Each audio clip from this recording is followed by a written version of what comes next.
Hey everyone, thank you for joining us today. This is our first MSPs in conversation for the year, so we're excited to be back. We had a bit of a late start to the year. Today we are joined by Jason, Daniel, and Anthony to talk about elevating and differentiating your MSP through compliance frameworks. So we have had a little bit of this conversation earlier last year, I think. So this is kind of a continued conversation of where things have changed and whatnot as well. Really excited to have everyone here. As a little bit of housekeeping, this is always recorded. We will send out the recording after this. Please feel free to share it. We cut this up into a podcast. It goes onto video, Vimeo, YouTube, etc. Share it around with your team. Use it as a resource if you've got team members that are learning about compliance, or if you've delegated that out to someone in your team. This will be a great resource for them. Any resources that we mention, books or anything like that during today's session, we will also include in the wrap-up email that we send around afterwards. So without a little bit of an introduction to Hosted Network, for those of you that don't know us already, Hosted Network is a wholesale cloud and telco provider for MSPs. We were an MSP, right? So we understand the challenges. We're 100% wholesale. We will never compete with you. We work hand in hand with you to grow your business, and we will never be your competition. As an organization, we are 100% feedback driven. Everything that we have built has been built and off partner feedback. And today we support over 200 plus MSPs across Australia. And basically we've built a business around that feedback. Our fundamental value is that we like to get shit done, right? Where we don't just listen to feedback, we actually get things done and we take responsibility for it. So let us know, feel free to reach out if you've got any questions, but we're not here to talk about us today. We are here to listen to our wonderful panelists. So Jason, Daniel, and Anthony, thank you for joining us today. It's a pleasure to have you guys here. Can I get you to do a quick introduction, and where you guys are maybe at with your compliance journey?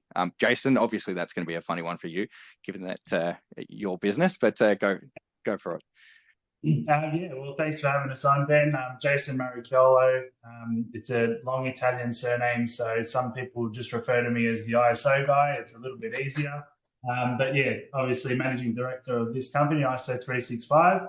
And yeah, our whole mantra is about, helping MSPs and tech companies alike getting certified to compliance frameworks, and in this case, ISO 27001. So yeah, just a bit about me. Awesome, thank you. Daniel? My name is Daniel Church. I'm the Managing Director at DJC. DJC is a managed services provider that I started initially as a hobby back in '99, 25 years ago. And I went full-time in 2005. So we're headquartered in Melbourne, but like potentially many people on the call today do have other offices and staff scattered all throughout Australia. We sort of recently went through the ISO journey with Jason. So yeah, here to talk about that today. Fantastic. Thanks for joining us. And Anthony? Yeah, my name's Anthony Quaresima, another Italian name. I've been in the industry a long time, but we started up TechEnvy about 2.5 years ago.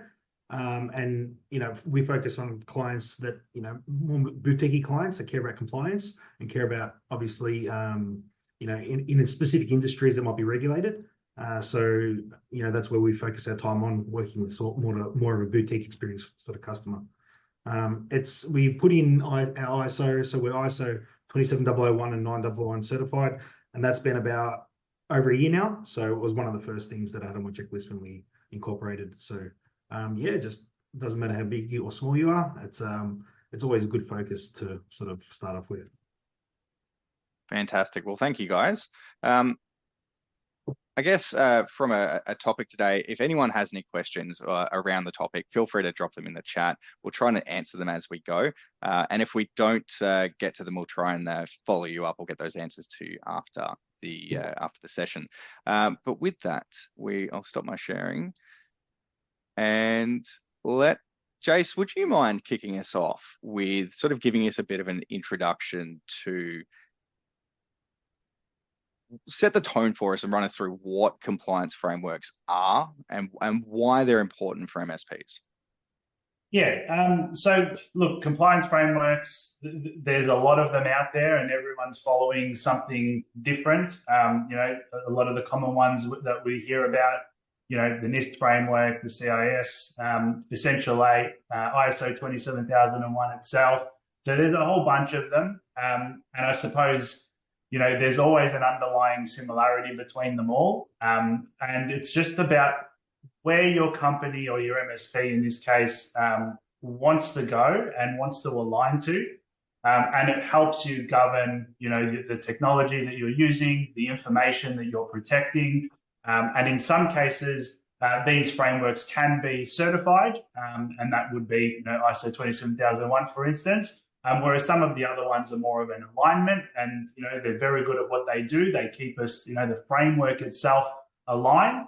But it's when you need to go that extra step and kind of get that validation that certification can be on the cards as well. Okay. So Anthony and Daniel, thinking about when you started the compliance journey, why was it important to your businesses? So Daniel, I'll start with you. How did it pop up onto your priority list, and why?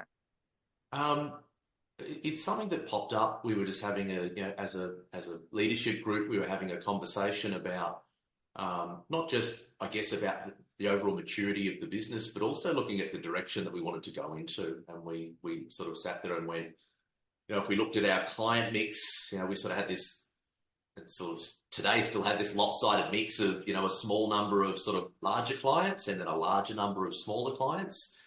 And we sort of said, well, if we want to target, it's hard to be all things to all people, right? So if we wanted to niche down a little bit and say, hey, we want to play in that bigger end of town, we felt that certainly having, being certified in quality and security, we felt that it would position ourselves as one of the more mature players. So we sort of felt that it was definitely something that we needed to do. We needed to have on board in order to be able to go out and apply for tenders or to be able to go out and speak to those more enterprise level customers. Now, whether it's it's a real accolade to have on board, or for some of them, it's a don't even apply if you don't have this. But either way, we sort of looked at it and went, I think we need to get this done. So let's just pull the trigger so that we can go out there and head in that direction that we felt was right for our business. Cool. And Anthony, you said a second ago that it sounded like that you did it from the word go. Yeah. What was the thinking around that? Not for many years, but back in my very early working career, I had a lot of exposure to compliance frameworks in a health setting. So I was IT in a health setting. And so I had a lot of exposure with document management systems, making sure that certain compliances are met and frameworks are followed. And it's something that sort of always semi-interested me, as in, I don't know, it sounds a bit boring, but when we sort of incorporated, when you go to market, it's okay, well, we're going to be an MSP, we're going to target a certain client base and those sort of things. It's sort of like your net's a lot wider if you're ISO certified, because you can gain business from tenders, from small MSP contracts, for large MSP contracts. You don't really hit a roadblock. Okay, so long as you've got, a team that's qualified and you've got all your insurances and everything like that under, covered, and you're ISO certified, you can go for like big government contracts. You can go for whatever you want if you want to focus putting the time into those projects. So for us initially, it was cast the net really wide, so we've got the choice of what opportunities we want to take on board. So that way they would just fall and we would decide if we want to get them or not. And second was that change among engineers is super, super hard, okay? And the bigger your company grows, the more friction you have for change, okay? You'll have an engineer that's been there 10, 15 years, and it's the guy that you can't tell anything to, or you can't control him because, he's one of those sort of like silos, and people leave him to the side. Influencing change and making change in a large scale setting is very difficult, like especially, compliance frameworks, and saying, okay, now you have to do things a certain way. You can't just be full admin access across everything on your day-to-day account, maybe like those little things that sort of happen. So it was something that I didn't want to have a conversation with people and fight that against, fight that change on my journey. So it was something that when you put it in, it will be something that was integrated in the company culture and we'll just grow with it. Okay, so interesting approach, and you're right about change. It's I think we've all had techs out there, or other roles that you struggle with that. Techs are particularly hard to change. I know I've had a few over business the owners, years. Ben. Well, no, we don't change. We don't change. This, but from an operational maturity view, and Daniel, I'll sort of throw this to you. If Anthony's business started there at the ground up, did you find that it helped your organization mature? Did it help those more troubling team members that were more rigid? Yeah, look, I think it's probably fair to say, because you have a story, so it's not just, hey, we've decided that you can't have this, we're taking this away, you're a cowboy. It takes all of that away to sit there and say, we've been around a while, and this is the area that we need to play in, and we really need to get our house in order. And if we get our house in order, then we can go and do these things. And that way, you've got something for I guess your team to buy into, to say, all right, I've got it, I know why we're doing it, and I'm going to go along for the journey. And it does create an opportunity for that good cop, bad cop. Like, it's not my fault that we can't do this anymore. It's Jason's fault, or it's ISO's fault, or someone else's fault. They're the bad cop, I'm the good one. I'm sorry about that. But I think it's really important, because if there's a reason, it's part of a journey. It's going to help us get to a destination, and it's part of a frame. And we can't just cherry pick which bits of this we do or don't want.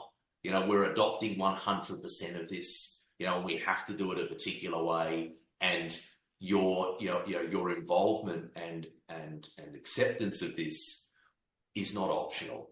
It's and this is not, hey, let's just get the certificate and then all of a sudden it doesn't matter anymore. So no, this is how we do things, and you will be checked on it, and we have to constantly recertify, and it's going to be ingrained into the business. So I think that genuinely helps, because then people have something to buy into. There's a story. They go, fair enough, it makes sense. It's not just some weird thing that Daniel came up with, over the weekend or whatever else.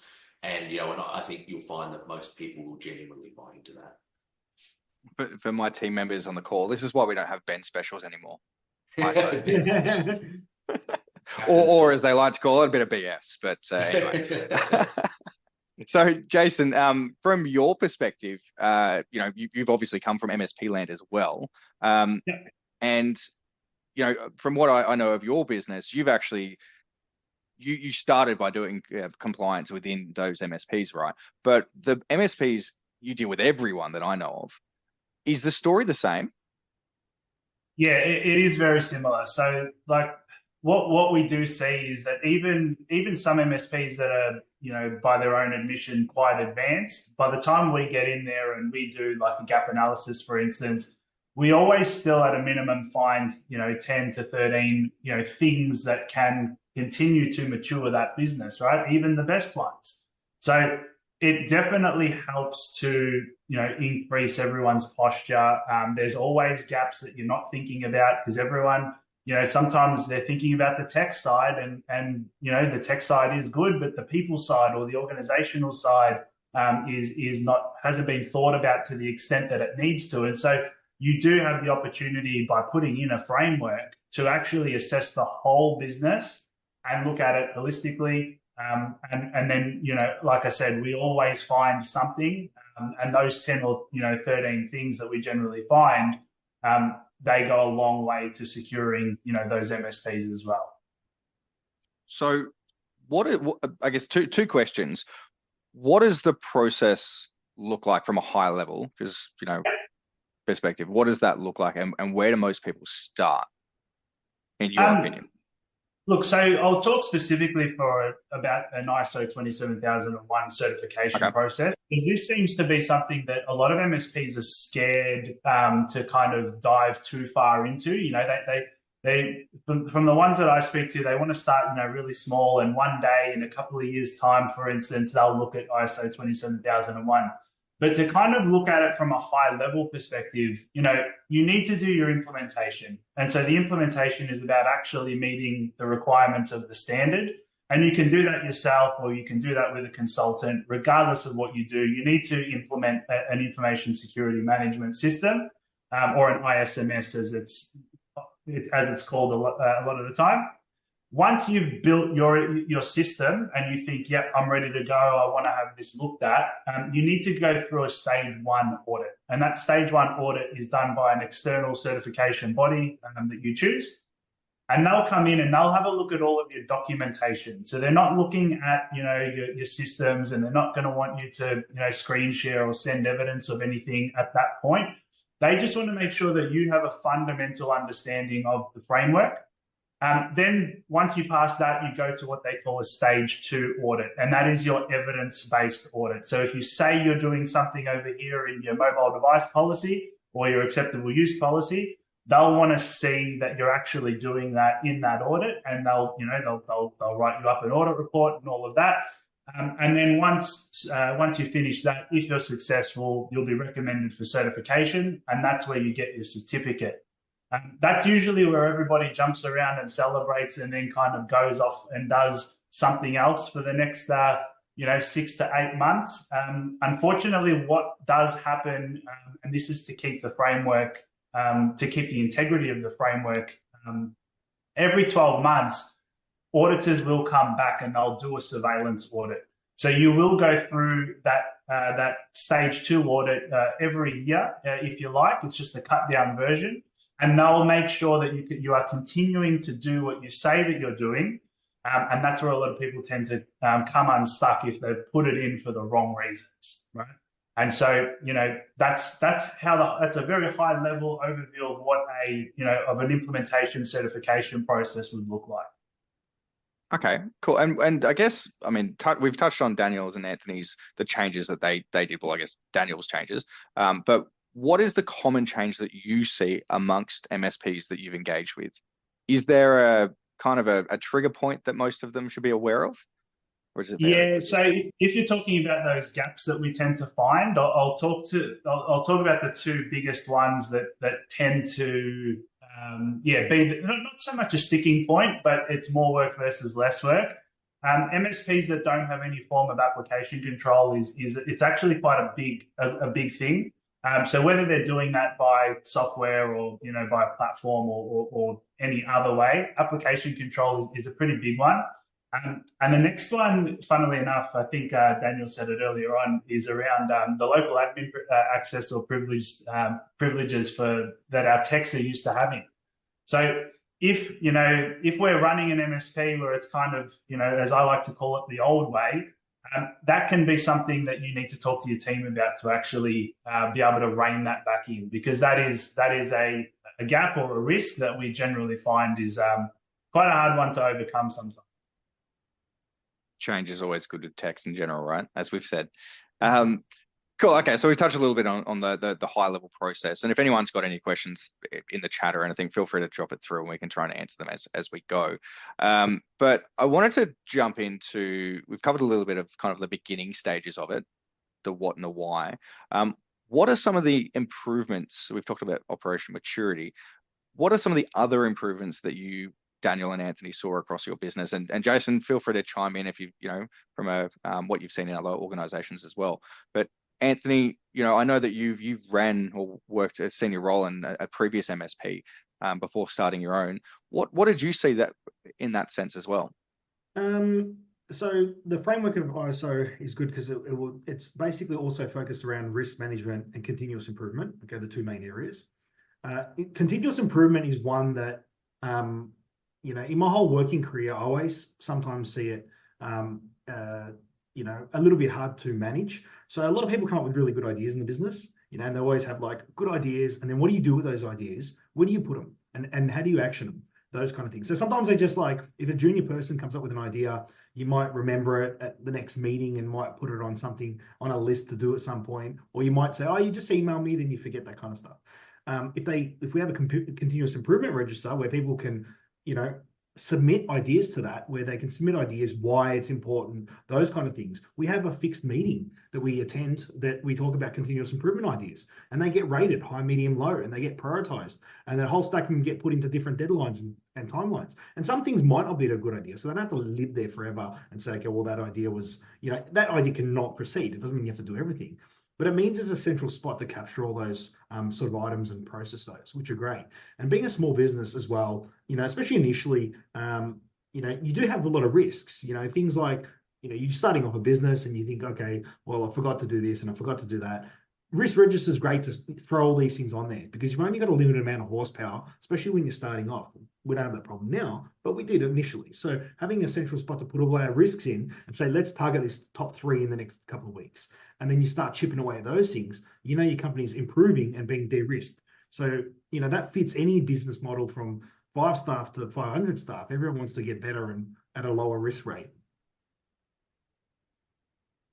Daniel, anything to add? Yeah, I think look, there's probably a couple aspects that I think if I just look back at what the journey does, and some of it was just about, I think I mentioned it earlier about getting our house in order, and it's just little things. We sit there and go, yeah, well, like tracking people who come in and out of your physical office, like, it's like, well, we should have had that, but we didn't, because, at some point in time, you go from, it's just you to, before you know it, it's just you and a couple of techs that you're working closely with, but, before you know it, it's become much bigger and there's multiple offices. So, and it should have been a point in time where actually went, well, wait, actually, that's a fair point. We've got customer systems in here. We might have customer laptops. It's got customer data on it. Like, so physical control of your premises, surveillance, stock room, and, just, as I said, just getting your house in order. And it's probably, as I said, in hindsight, you go, oh, yeah, we should have done that. But, it was to be forced to look back and go, yep, let's get our house in order, I think is a really nice thing. I also like that everyone knows where to go. And I remember when it was part of the, as the team was being trained, is that, not everyone, would always know 100% of everything they needed to know, but they knew where to go to find the information. This SharePoint hub was built, and it's like, well, I know I can just go there. If I go there and I start looking in there, I'm going to find what I'm looking for. And so at least everyone knew that. So at least no one was sort of tripped up on, oh, I need to know 100% of everything. It's like, as long as I know where to go to find the information or where to submit those risks that Anthony was talking about before, then at least no one's going to feel like they're completely left out of the loop. The other thing I've seen, and I like this, it came up in a conversation just last week, and it was a tech conversation about changing our structured way that we were going to be, deploying conditional access. It's something along those lines. And interestingly enough, part of that conversation, straight away, someone went, well, actually, but if we do it that way, that interferes with, with ISO, because ISO talks about, I think it was something to do with, break glass accounts and those sorts of things. And it talks about, well, hang on, but ISO, we need to be looking at dormant admin accounts. And what I like is that it wasn't, we went off and did something, and then, like Jason said, later on, someone comes back and does an audit and goes, oh, hang on, you guys have gone and done these things here. You've gone and undone the good work. It's that it's now ingrained in, and people are thinking about, if we do something, if we change the way we do something to try and make it better, what impact does that have on ISO? How can we do so in a way where we remain compliant so that we don't do what Jace mentioned just before, and that's head off in a tangent that's only going to be, twice as much work to rectify down the track. So it's nice to hear that people at all levels are really thinking about it in day-to-day, business decisions.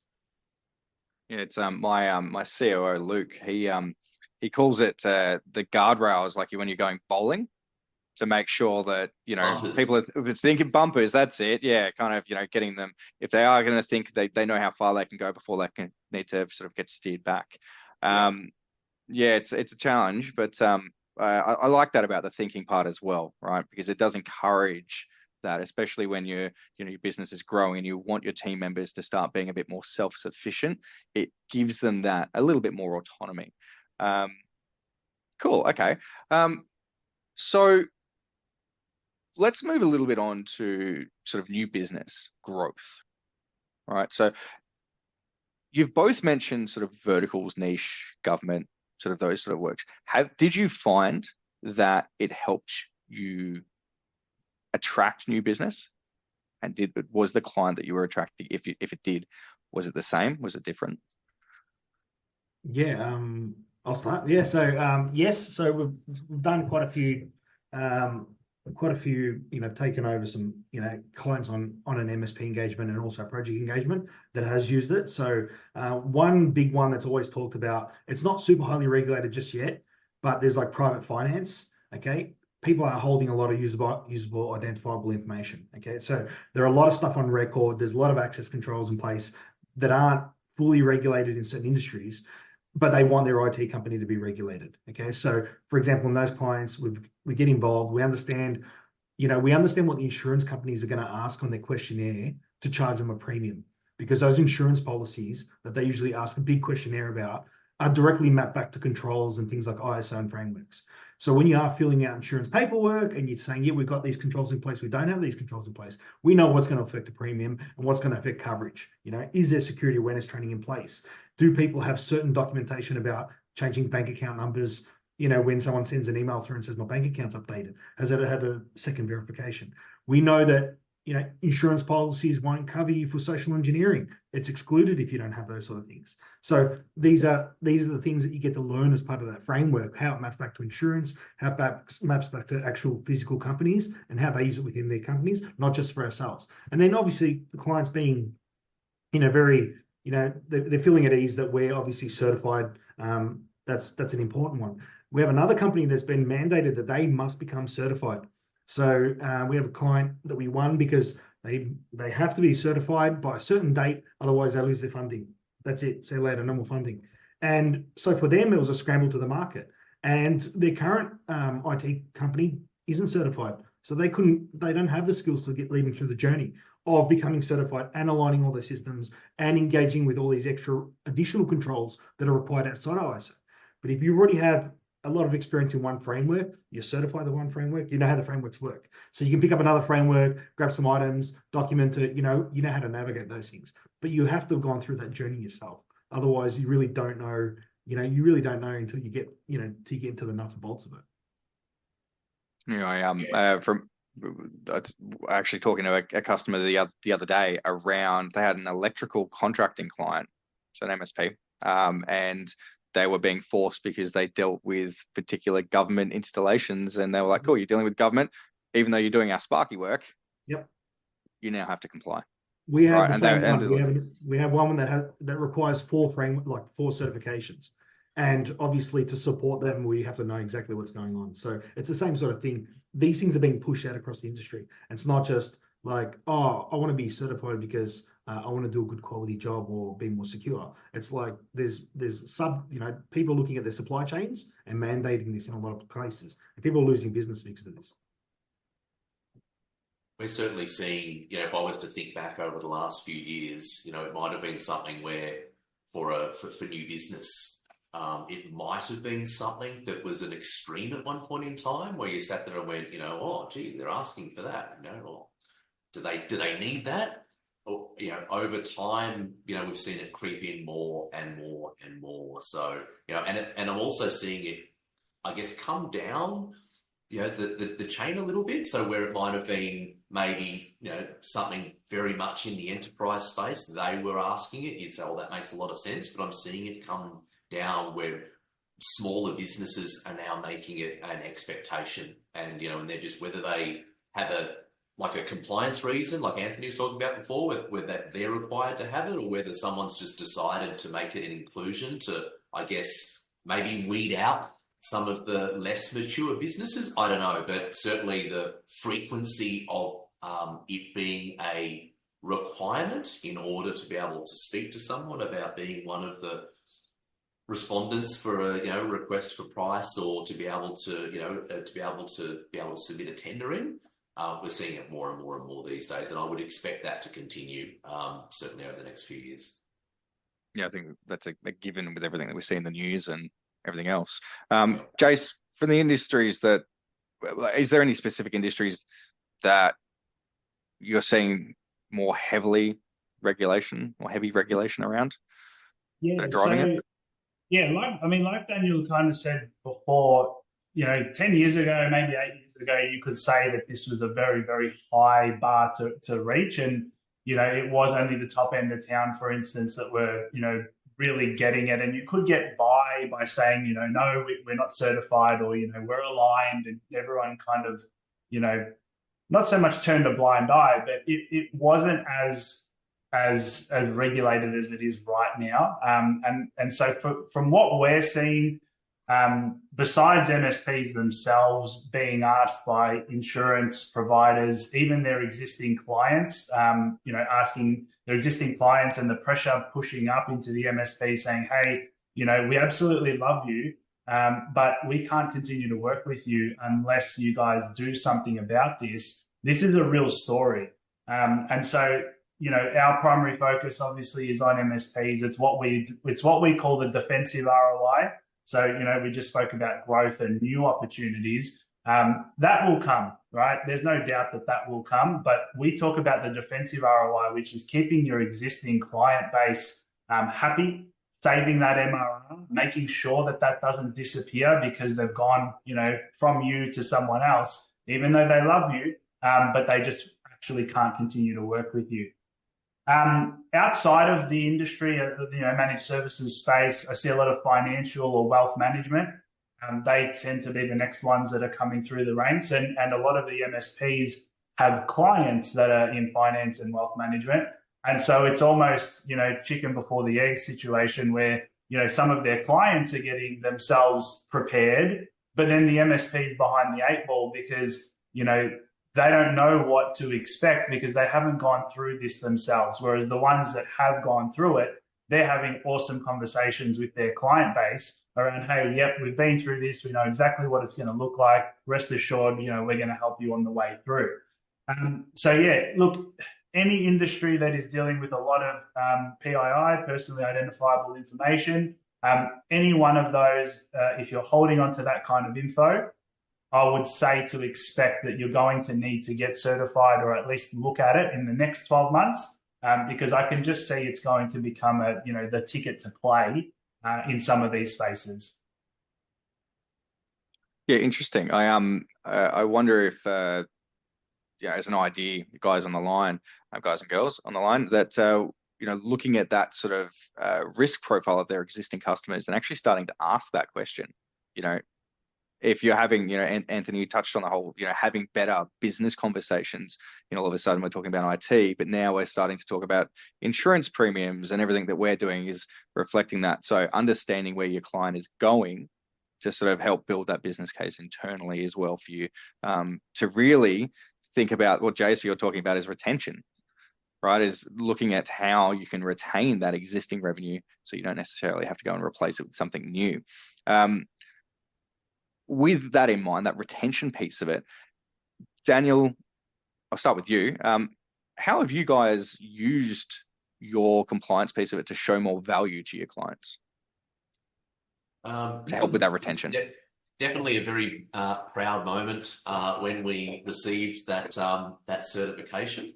It was definitely, and as I said, really a lot. It's a lot of effort. Like, it's not just you pay a bill, you tick a box, and you copy some data from A to B, and you set up a form, and you're all good. So there was a lot of effort put in by the team. So we're certainly very proud and felt like a real achievement to have that. So quite quickly the signature template was updated. So that's my first one too. Certified. I think it was the first thing we did. Now, and I kid you not, whether it was that spurred this on or not, I don't know. But literally one of our largest customers, there'd been a change of management. So there was a different CEO, there was a different IT contact working directly with that CEO, and we had an email from them. It was the same day that was like, please provide us with copies of your ISO certification certificate.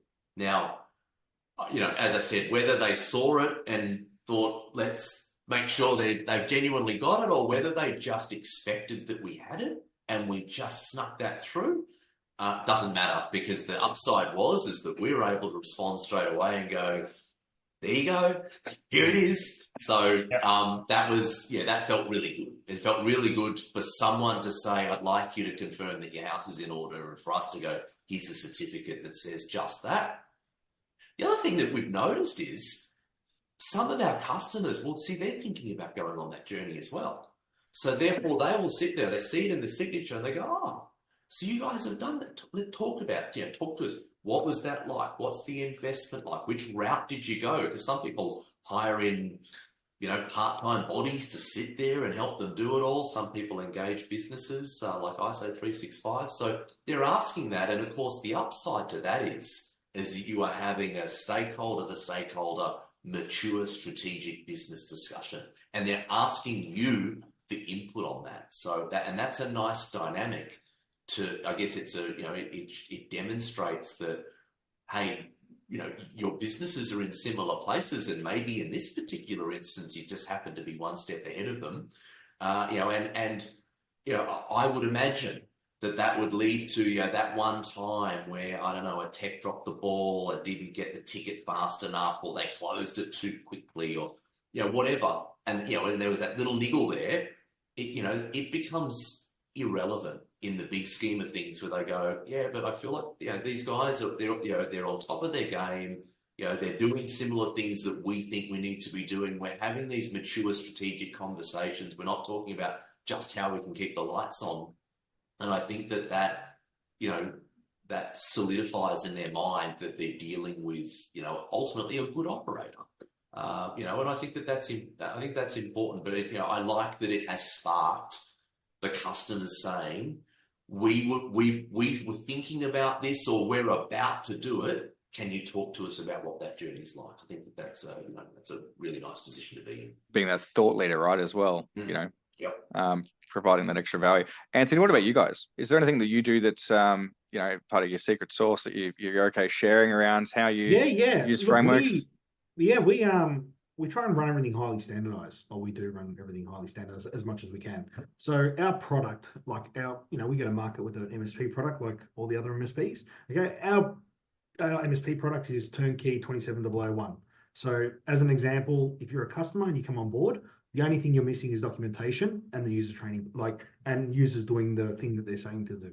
You don't need any more technology. You don't need any more projects. Your standard project to come on board will get you the framework, like the technical controls and everything around the technical side that's required, plus all the things like security awareness training and all those other fundamental items that are needed. Okay, so for us, it's pretty awesome because when clients get requests such as they're going for a tender and they'll say, oh, we don't really know, we don't have to be certified, but we need to submit an information security policy as part of our tender. What is that? Okay, bang, straight away, we've got experience in it, but we've got our own on file. So we can say, well, it needs to have, what's your data retention? How do you back stuff up? How is it handled within your business? How is it controlled? Those sort of items in that. So having a framework that you've worked to create in your business and use, and then second is you've got all your documents on file where you can say, okay, well, I can write one for you fairly quickly in the next couple of hours, so you can submit it for your tender and those sort of items. And we also know, because they're already aligned to, their technology pieces aligned to 27001, they're not going to have things like, oh, you don't have these 8 things, when they do get asked a question about certain controls, so they might not need to be certified, but they might need to have certain pieces. And we know they're not going to get caught up with like, oh, we don't do all this stuff for you guys. And then it's like, suddenly it's a stress that they can't go for a tender, they have to spend money to a project. So it helps accelerate, obviously, those sort of things, which clients then get sometimes really impressed because they don't realize that they've got a lot of these things in place. Like, you have conversations with people, but compliance isn't exactly like always front of mind or an exciting topic.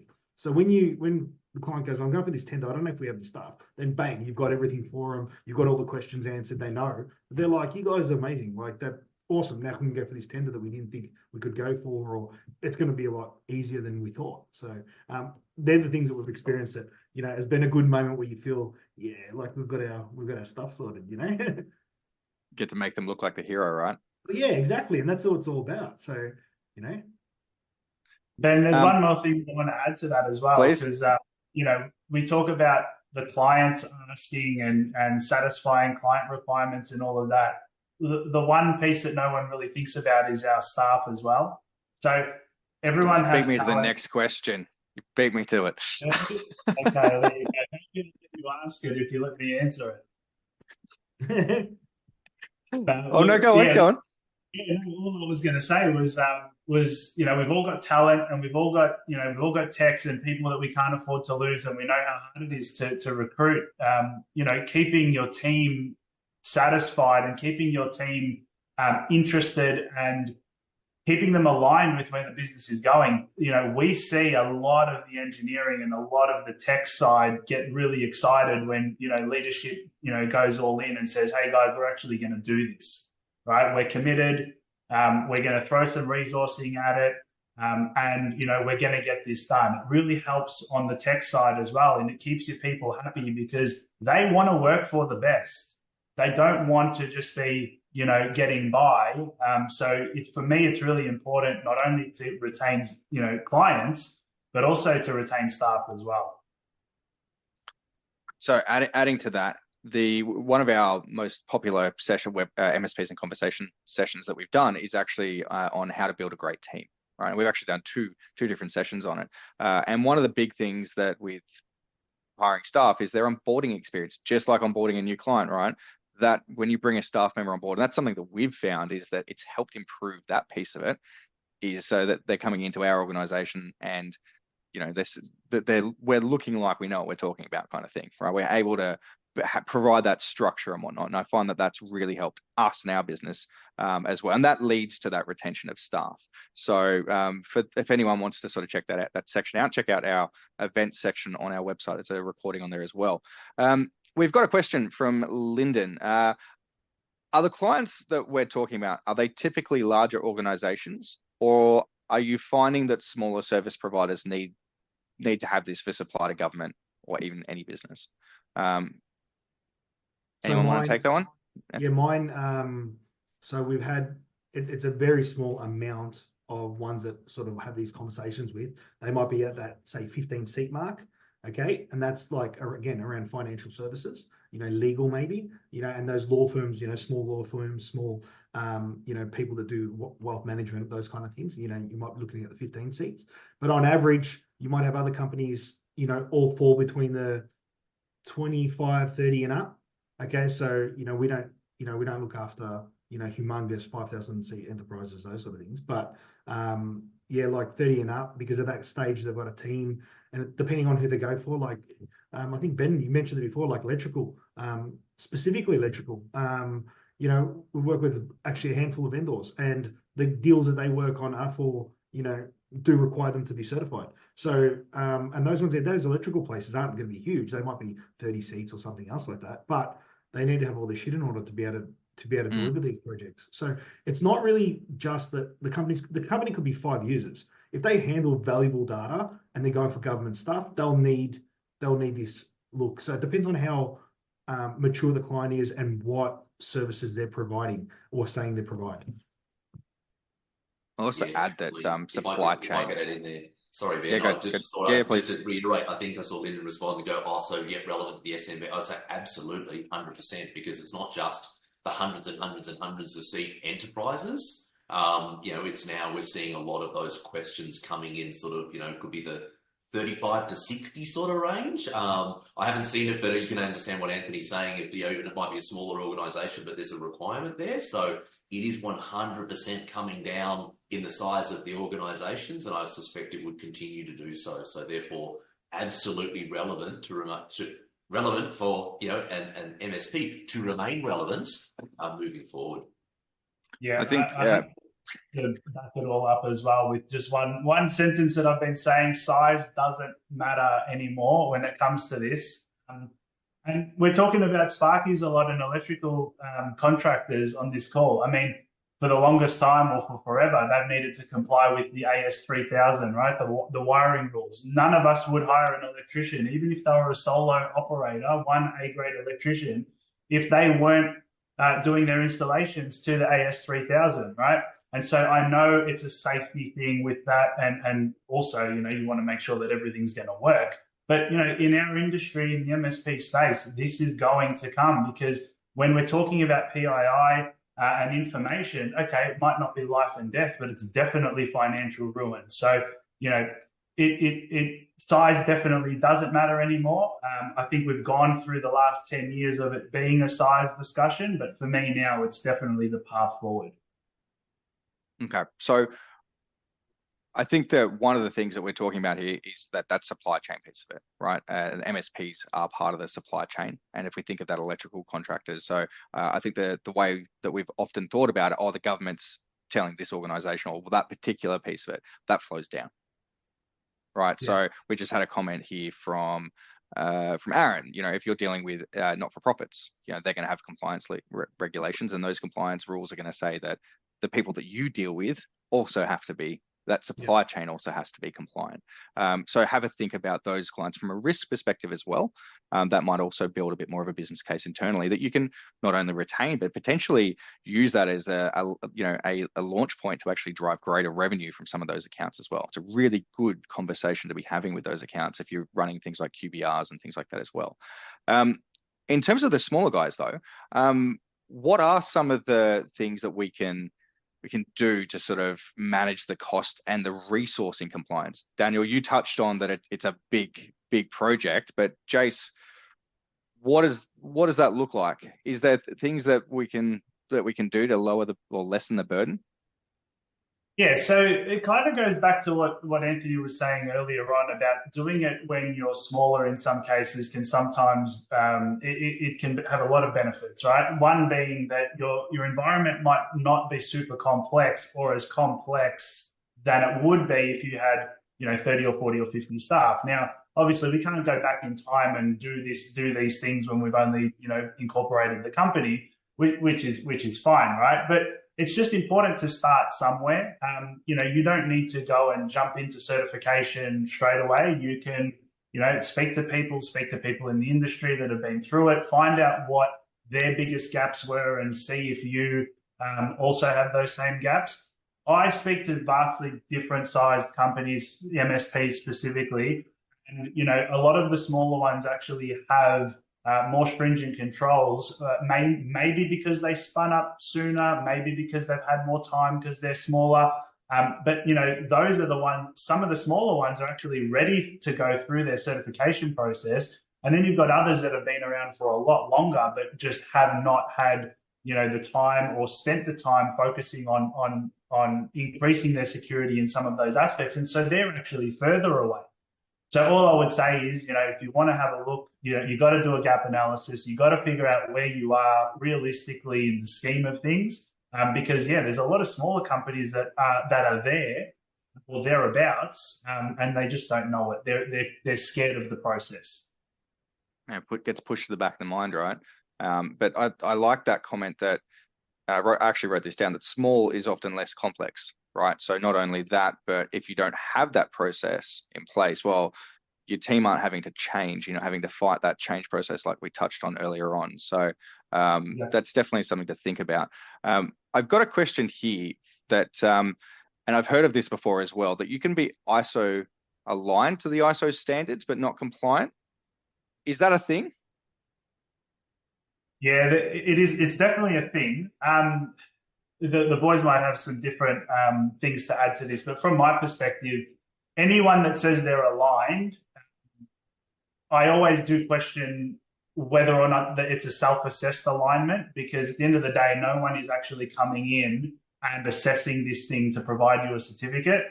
And the difference between an alignment and a certification is to actually just pay the external auditors to come in for a couple of days, verify your alignment, and actually certify this thing. So for me, alignment is, okay, well, if you're telling the truth, go the next 5% and just get the bloody thing done so you've got your cert and you can have all of these benefits afterwards. Otherwise, is your alignment just you trying to dodge a question, potentially? And I've seen that in the past. Probably a discussion for another time, but what I'll also quickly say is that there are different certification bodies out there. You need to appear on the Jazz Ants register. For anyone that thought I said Jazz Hands, I didn't. It's Jazz Ants, JASANZ. It's the joint accreditation for Australia and New Zealand. That is the register that your clients can actually Google your company name and see you on a register for your certification. If you have gone overseas and potentially paid someone a really small amount of money for your certification, you will not appear on that register. So just a bit of a be careful, when you're going through this process. Daniel, you mentioned that the client of yours that wanted that information, was that part of that?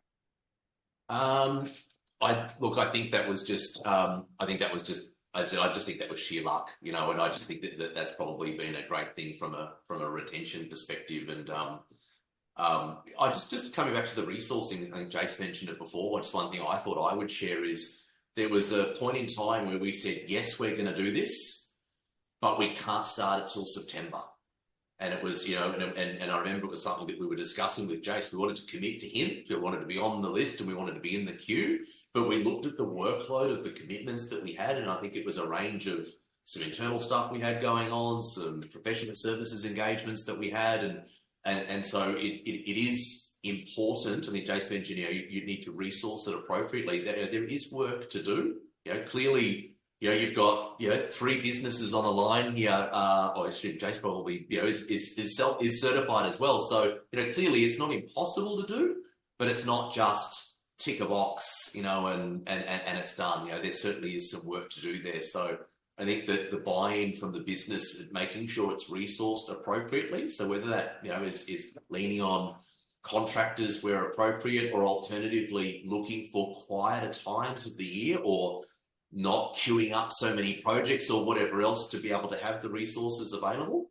I think that's really, really important. And just coming back to what you were saying before about the I don't know, that feels like part pregnant. That's like me saying, I only eat salads and I don't drink alcohol. That was yesterday, but that doesn't mean today or tomorrow are going to be anything like that. So, I would, I sort of feel like, if you've genuinely done the work, surely you would get you want the kudos, you want the proof that you've done that. So, I think it's noble to say, hey, if you've done the work, then great. You're going to pass with flying colors. But given that it is likely to be a requirement, it's probably going to get to the point where at some point in time, everyone's going to expect you to have this in order for you to be relevant. I think, I'd be going the whole hog getting it done properly. I think there's I definitely think that if you've already gone through all that time and commitment, then it's also, to get certified, you'll get benefits out of it. You only have to win a couple of customers or, sort of cover all the sort of costs. So it's not, it might look like a big investment, but when you work out how much, monthly recurring revenue or a project you need to actually pay for it, it's very, very low. Okay, so it's an easy way to pay back. But there are fundamental things where you might not be ready to take on your journey straight away, and it might be something that you want to park for 6 months. Definitely adopting some things out of the ISO in regards to, like I was saying earlier, continuous improvement of risk registers or whatever, starting somewhere and adopting a few things and getting in a habit of doing those things can still be beneficial without having to implement the entire framework on, day one. And then you might say, well, I don't have time now. I'll do it in 6 months. Like Daniel was saying, we're really flat out. We can't start until the end of the year. But you know what? Let's get a couple of people. Let's ensure that everyone's getting at least user awareness training, security awareness trainings deployed in our network. Let's make sure that we've got, our devices are encrypted. Just maybe some high level things that your tech team can chip away at. So that way you don't have to go through the whole thing in the start, but it just makes your life easier because these tasks are going to come up. So maybe pick the top 5 or 10% of things that will benefit your business, carry those out now, and then obviously look towards, getting traction on getting formalized. So I definitely think that, getting certified once you've gone that far is 100%, the way to go. But if you're not ready to start your journey, start somewhere. Don't just park the entire thing. I think you can definitely chip away at it, right? Yeah, definitely. I know that when we went through ours, that we did put it off for a long time. And it just so happened that we had sort of chipped away at that. But I was talking to someone earlier today. I actually mentioned that I was running this webinar on a phone call, and they were going through it. And it's sometimes it's little things. It's like they turn around and say, "Oh yeah, we actually don't lock the front door of our office when it's staffed."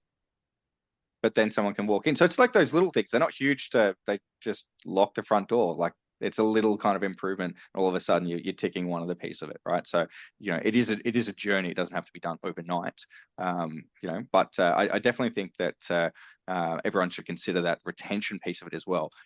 Winning clients is one thing, but losing clients, that can often hurt even more. Guys, we've got 4 minutes left. Any closing comments that you'd like to, wisdom that you'd like to part, light bulb moments that you want to sort of share with the audience? Just a quick one that I had. So Jace talked about it before. He used the reference ISMS or IMS. It's basically a central document management system where everything's categorized to find your information. Okay. ISO forces you to have a compliant, really good ISMS that has your version controls and document management. That's huge in a company because it doesn't just store your ISO documents, but it will store everything else in your business that you need for anti-bribery, documents, or you might have a notifiable data breach document, or even you can have a separate section for text for all their standards about deployments and things like that. So it's a central spot where everyone knows where to find documents. They're laid out perfectly. And I think for me personally, over my journey of my working career, finding information internally has always been a challenge. Okay, and having a central spot where everything's searchable, categorized, neat, and and it might not just be directly related to ISO, but about the running of your business is like super quick for anyone to sort of get on board and look up the information themselves and say, "Oh, I didn't know it was there." They did because they've gone in there and used search terms popped up. Okay, so that's been probably my biggest one that I've seen as a change. Obviously, moving into that. Yeah, fantastic. Daniel, any final comments? Yeah, I just want to reiterate what Anthony said before, because in fact we actually did. When I said, "Oh, we weren't quite ready yet," I think Jake, my GM, who spearheaded all of this, had spoken to Jason. It was just that we had documentation. There was some over here, and there was some over here, and there was some over here, and it was like, well, we can't have that. And so it was literally one of the things that we did. The prep work was to go to a central document management solution. So jumping ahead and getting ahead of that was definitely a good thing to do. And I guess I just want to take the opportunity to say that as a business owner and as a managing director, I'm fortunate enough that I wasn't heavily involved in the process. And I just want to say that that's actually a testament to Jason and his team that have turned it into this quite systematic process to be able to do that. No one from my team was coming and saying, these guys don't know what they're talking about. It feels like the first time that they've done it. They just went, they set us up for success. So yeah, we had to do all the work, and of course in conjunction with these guys. But it's certainly been refined down into a pretty well-oiled machine. So I know there's a number of different ways that people, if it is the ISO route that you want to go to, the number of different ways that you could do it. But I'd just like to sort of throw it out there that the route that we went felt, I'd say, relatively painless. Yeah, I'll second that. And I should have put a disclaimer at the beginning of this that we're all actually ISO customers. But what we've all learned along the journey, right? So all three of our businesses, was very streamlined due to what Jason and his team actually did. So shout out to you, Jace, and the boys at ISO, and thank you everyone for sharing today your journey and whatnot. Hopefully for the guys and girls on the line that there's been a few light bulb moments along the way. We are at time, but we do have just pop my screen up here. So our next, if everyone can see that, no, I don't think you can. Probably the wrong thing. Are you good? Yeah. Oh, okay. When you've got multiple monitors, everyone knows it's like, oh, sugar, what am I actually sharing? There we go. So we've got our next one coming up on the 18th of June, winning strategies, navigating vertical markets for MSP success. So really excited about that one. So there'll be repeat topics of what we've actually talked about today and how sort of ISO can actually leverage some of those verticals as well. But guys, a big thank you for joining us today. I've taken 3 pages of notes. So I appreciate you joining us today, and I'm sure everyone does on the line as well. So thank you very, very much. And to our audience, thank you again for joining us as well, and enjoy the rest of your day. Thanks, Ben. Thanks, Dan. Thanks, Hank. Thanks, guys. Cheers.